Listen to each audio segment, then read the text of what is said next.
Hi friends, welcome to സാക്ഷി kitchen. ഇന്ന് ഞാൻ വന്നിരിക്കുന്നത് വറുത്തരച്ച ഉരുളൻകിഴങ്ങ് കറിയുടെ റെസിപ്പി ആയിട്ടാണ്. റെസിപ്പിയിലോട്ട് പോകുന്നതിന് മുമ്പ് ചാനൽ സബ്സ്ക്രൈബ് ചെയ്തിട്ടില്ലെങ്കിൽ ഒന്ന് സബ്സ്ക്രൈബ് ചെയ്യുക.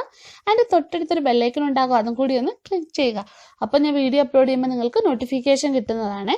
ഇനി ഇതിൻ്റെ റെസിപ്പിയിലോട്ട് നമുക്ക് കടക്കാം. കിഴങ്ങ് കറി തയ്യാറാക്കാനായിട്ട് ഞാനിവിടെ 3 മീഡിയം സൈസ് ഉരുളൻകിഴങ്ങ് അതിൻ്റെ തൊലിയൊക്കെ കളഞ്ഞ് കഴുകി വൃത്തിയാക്കി ഇതുപോലെ വലിയ പീസായിട്ട് കട്ട് ചെയ്തെടുത്തിട്ടുണ്ട്. ഇനി ഇത് നമുക്ക് കറി വയ്ക്കുന്ന ചട്ടിയിലേക്ക് ഇട്ട് കൊടുക്കാം. പിന്നെ വേണ്ടത് ഒരു സവാള അരിഞ്ഞതാണ്, അതും കൂടെ ചേർത്ത് കൊടുക്കാം.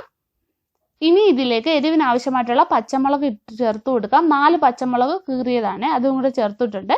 കുറച്ച് കറിവേപ്പില. ഇനി ഇതിലേക്ക് വേവാൻ ആവശ്യമായിട്ടുള്ള വെള്ളം ഒഴിച്ചു കൊടുക്കാം. പിന്നെ ആവശ്യത്തിന് ഉപ്പ്.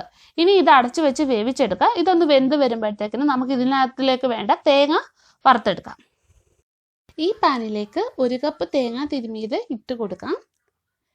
ഇനി ഇതിലേക്ക് 4 അല്ലി വെളുത്തുള്ളിയും കൂടി ഇടാം. പിന്നെ വേണ്ടത് 4-5 അല്ലി ചുവന്നുള്ളിയാണ്.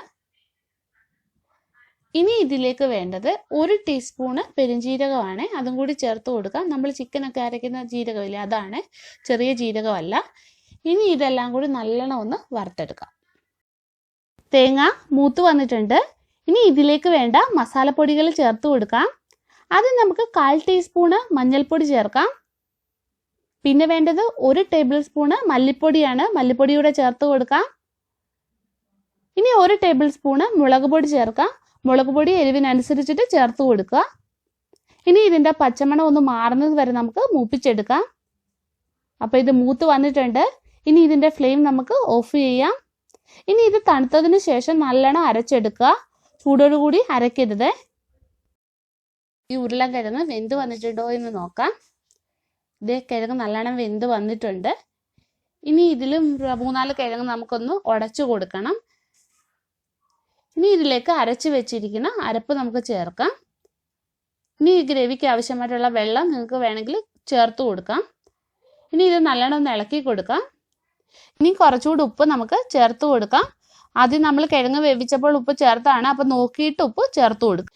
ഇനി ഇത് ലോ ഫ്ലെയിമിൽ വെച്ചിട്ട് ഒരു 5 മിനിറ്റ് നമുക്കൊന്ന് തിളപ്പിച്ചെടുക്കാം. 5 മിനിറ്റ് കഴിഞ്ഞിട്ടുണ്ട്. ഇനി ഇതൊന്ന് ഓപ്പൺ ആക്കി നോക്കാം. അപ്പോൾ നമ്മുടെ കറി ഒന്ന് കുറുകി വന്നിട്ടുണ്ട്. ഇനി ഇതൊന്നുകൂടെ തണുക്കുമ്പോഴേ കുറച്ചുകൂടെ ഒന്ന് കുറുകി വരും. ഇനി ഇതിലേക്ക് നമ്മൾ വറുത്ത് വെച്ചിരിക്കുന്ന താളിപ്പ് ചേർക്കാം. ഇതിൽ വെളിച്ചെണ്ണ ഒഴിച്ചിട്ട് കുറച്ച് കടുകും വറ്റൽമുളകും ചുവന്നുള്ളിയും കറിവേപ്പിലയും ഒക്കെ ചേർത്തിട്ട് മൂപ്പിച്ചതാണ്. ഇനി ഇതിൻ്റെ ഫ്ലെയിം നമുക്ക് ഓഫ് ചെയ്യാം. അപ്പോൾ വറുത്തരച്ച ഉരുളൻകിഴങ്ങ് കറി റെഡി ആയിട്ടുണ്ട്. ഇതെല്ലാവരും ഒന്ന് ചെയ്ത് നോക്കുക. വീഡിയോ ഇഷ്ടപ്പെടുകയാണെങ്കിൽ ലൈക്ക് ചെയ്യുക, ഷെയർ ചെയ്യുക. നിങ്ങളുടെ അഭിപ്രായങ്ങൾ കമൻറ്റ് ചെയ്ത് അറിയിക്കുക. ഇനിയും വേറൊരു റെസിപ്പിയുമായി നമുക്ക് കാണാം.